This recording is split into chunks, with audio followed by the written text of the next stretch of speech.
Hello friends, स्वागत है आप सभी का अपने YouTube channel Tech Non Tech Studio में। और फ्रेंड्स, आज के इस वीडियो में हम लोग मैथ्स सीखेंगे। और दोस्तों, मैथ्स वो भी एकदम बिल्कुल बेसिक लेवल से सीखने वाला है दोस्तों। जैसे कि कोई अगर मैथ्स में कमज़ोर छात्र है तो बिल्कुल भी मैथ्स में टेंशन लेने की ज़रूरत नहीं है दोस्तों, क्योंकि मैं आपको मैथ्स एकदम बिल्कुल बेसिक से सिखाने वाला हूँ दोस्तों। बेसिक से कहने का मतलब क्या है, जीरो लेवल से हाई लेवल तक ले जाऊँगा। तो आइए दोस्तों, बेसिक मैथ्स का पहला पार्ट स्टार्ट करते हैं। तो देखिए, इसमें कुछ इम्पोर्टेंट फैक्ट है। इम्पोर्टेंट फैक्ट क्या है दोस्तों?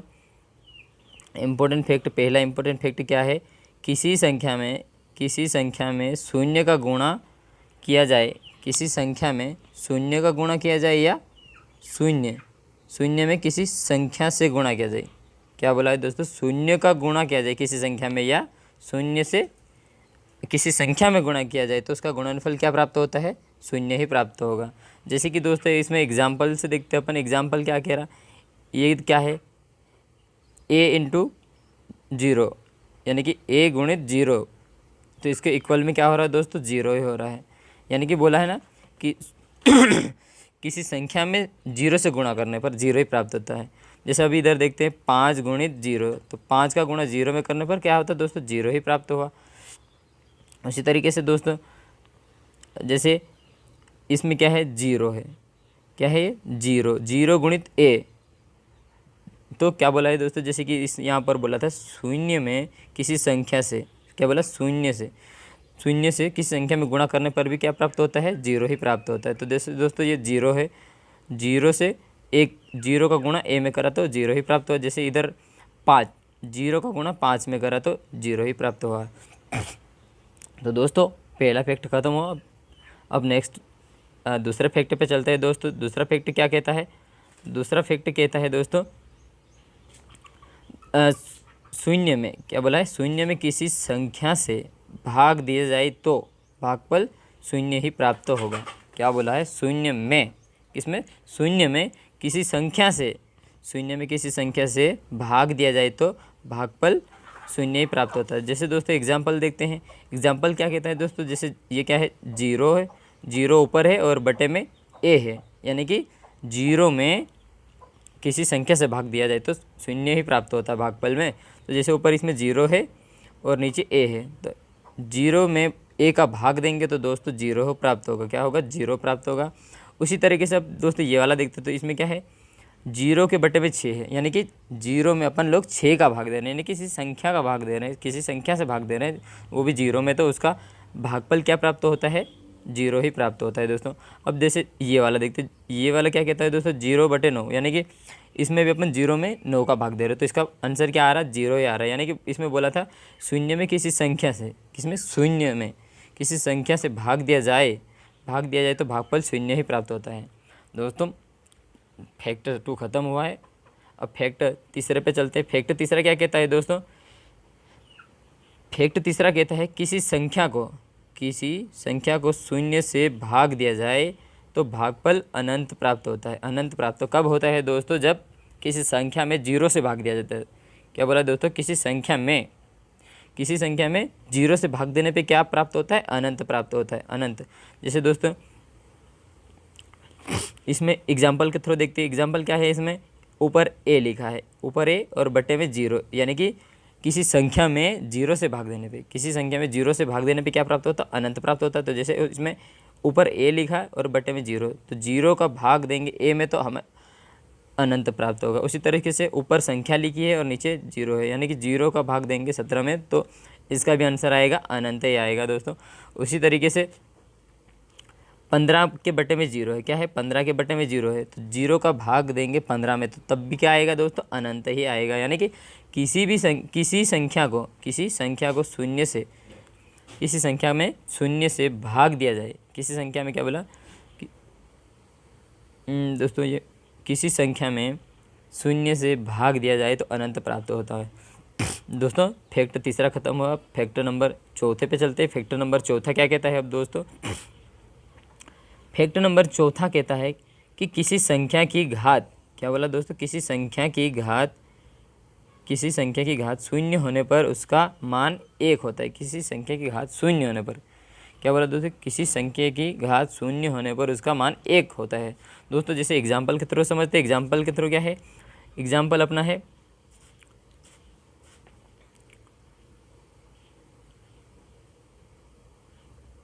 एग्जाम्पल a की पावर 0 है। क्या है दोस्तों, a की पावर 0 है। a की पावर 0 बराबर 1 हुआ है। उसी तरीके से 10 की पावर 0 है। क्या है, 10 की पावर 0 है। 10 की पावर 0 बराबर क्या है, 1। यानी कि किसी भी संख्या में ऊपर अगर घात शून्य हो, किसी भी संख्या में उसकी पावर क्या हो, 0 हो, तो क्या हो जाएगा दोस्तों, उसका मान 1 होता है दोस्तों। जैसे कि ये लिखा है 9 की पावर 0। 9 की पावर 0 का मान भी क्या होगा दोस्तों, 1। मैंने बोला ना, किसी भी संख्या की पावर 0 हो तो उसका मान हमेशा 1 होता है।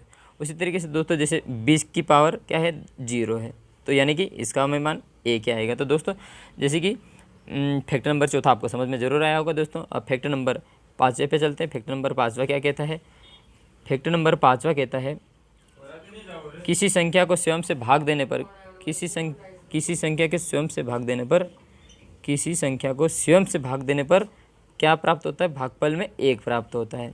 क्या प्राप्त होता है, भागफल में 1 प्राप्त होता है किसी संख्या को स्वयं से भाग देने पर।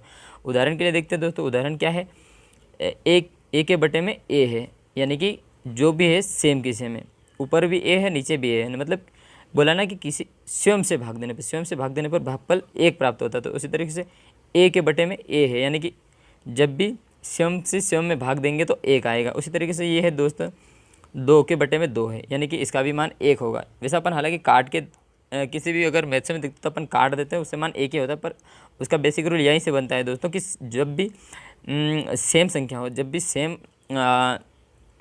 अक्षर हो तो उसमें भाग देंगे तो उसका मान 1 ही होता है दोस्तों। जैसे अभी इसमें देखते हैं, इसमें क्या है दोस्तों, 4 के बटे में 4 है, यानी कि 4/4 है, तो इसका मान भी 1 हुआ है। और इधर 10/10 है, यानी कि इसका भी मान 1 हुआ। यानी कि बोलने का मतलब है कि किसी संख्या के स्वयं से भाग देंगे, मतलब किसी भी संख्या में स्वयं से भाग देने पर भागफल 1 प्राप्त होता है दोस्तों।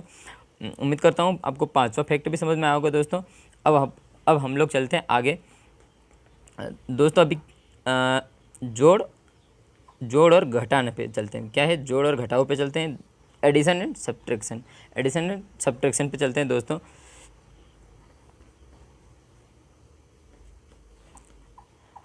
एडिशन एंड सब्ट्रैक्शन के क्या फैक्ट है दोस्तों। पहला फैक्ट क्या है दोस्तों, पहला फैक्ट क्या है, धनात्मक संख्याएं सदैव आपस में जुड़ती है।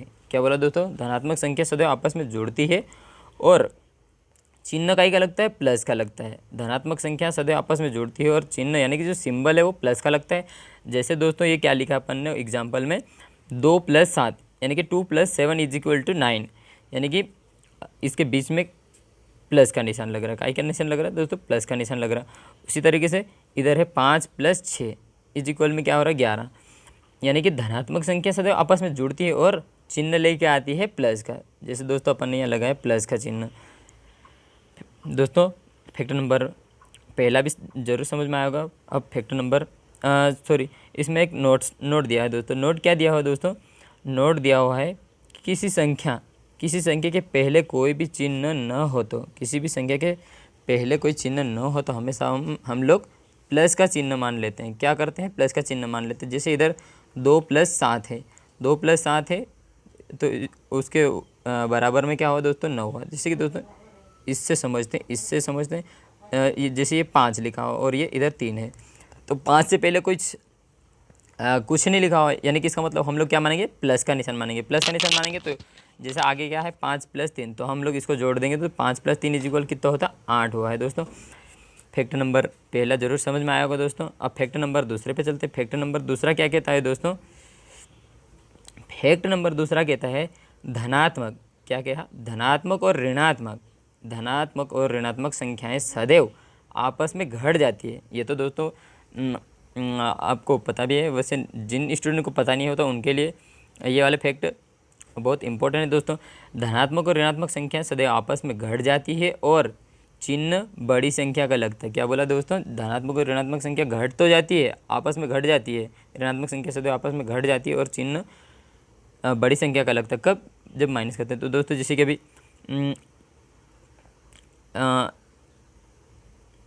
एग्जाम्पल के थ्रू देखते हैं। एग्जाम्पल के थ्रू क्या है, इधर है 5, इधर है -7, 5 - 7 अभी ऊपर लिखा हमने धनात्मक और ऋणात्मक संख्या सदैव आपस में घट जाती है हमेशा। इधर ये हुआ प्लस यानी कि धनात्मक, इधर हुआ ये माइनस यानी कि ऋणात्मक हुआ। तो बोलने का मतलब कि धनात्मक और ऋणात्मक संख्या आपस में घट जाती है। तो प्लस का 5 और माइनस का 7, इसमें से जब 5 में से यानी कि -7 में से 5 जाएगा तो बचेगा क्या दोस्तों, -2 बचेगा, -2 बचेगा। उसी तरीके से -9 है, -9 और प्लस का 17 है। जब इनमें से घटाएंगे तो दोस्तों बचेगा क्या, प्लस का 8, क्योंकि इधर जो भी बड़ी संख्या रहती है उसका ही चिन्ह लगता है। जैसे अभी इधर 17 बड़ी संख्या और -9 छोटी संख्या है, तो जो भी बड़ी संख्या आ रही थी उसका ही चिन्ह लगता है, यानी कि इसमें प्लस लगा समझो। और ऊपर वाले में क्या हुआ, -7 यानी कि माइनस की जो अंक है वो बड़ी है, तो यहाँ पर माइनस का ही चिन्ह आया दोस्तों, माइनस का चिन्ह आया। उसी तरीके से निचले में क्या है, माइनस का 9 है और इधर प्लस का 17 यानी कि 17 बड़ी संख्या है। तो जब इनमें से घटेंगे तो 8 आएगा और चिन्ह का आएगा, प्लस का आएगा। जो भी बड़ी संख्या रहती है उसका ही चिन्ह लगते हैं दोस्तों। अब फैक्टर नंबर तीसरा देखते हैं। फैक्टर नंबर तीसरा क्या कहता है दोस्तों, फैक्टर नंबर तीसरा कहता है ऋणात्मक, क्या कहता है, ऋणात्मक संख्या आपस में जुड़ जाती है, ऋणात्मक संख्या आपस में जुड़ जाती है और चिन्ह हमेशा ऋण का लगता है, चिन्ह हमेशा ऋण का लगता है, चिन्ह हमेशा ऋण का लगता है। जैसे दोस्तों एग्जाम्पल क्या कहता है, एग्जाम्पल कहता है -5 -2, -5 और -2 इज इक्वल क्या होता है, इसके इक्वल में -7 हुआ है दोस्तों। हमने देखा है ना कि ऋणात्मक संख्या आपस में जुड़ जाती है और चिन्ह हमेशा ऋण का लगाते हैं, मतलब माइनस का लगाती है। तो जैसे एग्जाम्पल में दिया हुआ दोस्तों कि -5 -2, जब ये माइनस माइनस वाली संख्या हमेशा जुड़ जाती है तो -5 और -2 क्या हो जाएगा दोस्तों, 7 हो जाएगा और चिन्ह का ही क्या लगता है, ऋण का लगता है दोस्तों। और जैसे निचला वाला दोस्तों -7 -7 और -5, इसमें चिन्ह दर्शा रहा ऋण का यानी कि घटाने का दे रखा। लेकिन अगर दोस्तों दोनों हो, मतलब उसके सामने भी और उसके बाद वाले में भी, यानी कि तो क्या होता है दोस्तों, ये जुड़ जाती है, आपस में जुड़ जाती है। तो -7 और -5 कितना हो जाएगा दोस्तों, -12 हो जाएगा। यानी कि ऋणात्मक संख्या आपस में जुड़ जाती है दोस्तों। जब भी ऋणात्मक संख्या 2 या 2 से अधिक हो तो आपस में जुड़ जाती है। अब दोस्तों हम लोग आगे चलते हैं। आगे चलने का क्या सीखेंगे दोस्तों, अब हम लोग गुणा यानी कि मल्टीप्लिकेशन, क्या सीखेंगे, मल्टीप्लिकेशन। दोस्तों इसमें गुणा करने के लिए फैक्टर जैसे क्या है, जब भी प्लस का गुणा प्लस में होगा, क्या होगा, प्लस का गुणा प्लस में होगा तो उसका चिन्ह प्लस में आएगा दोस्तों। जैसे कि इसका गुणा 2 गुणित 5, ये दोनों धनात्मक है, तो 2 गुणित 2 यानी कि दोनों प्लस वाली चिन्ह प्लस वाले अंक है, तो इसका गुणा करेंगे तो क्या आएगा, 10। यानी कि अभी देखा है कि प्लस का गुणा प्लस में करने पर प्लस ही आता है, तो 2 का गुणा 5 में करा तो 10 आया। अब हम लोग दूसरा देखते हैं। दूसरा क्या है, प्लस गुणित माइनस, प्लस गुणित माइनस, तो इसके इक्वल में क्या हो जाएगा दोस्तों, प्लस गुणित माइनस तो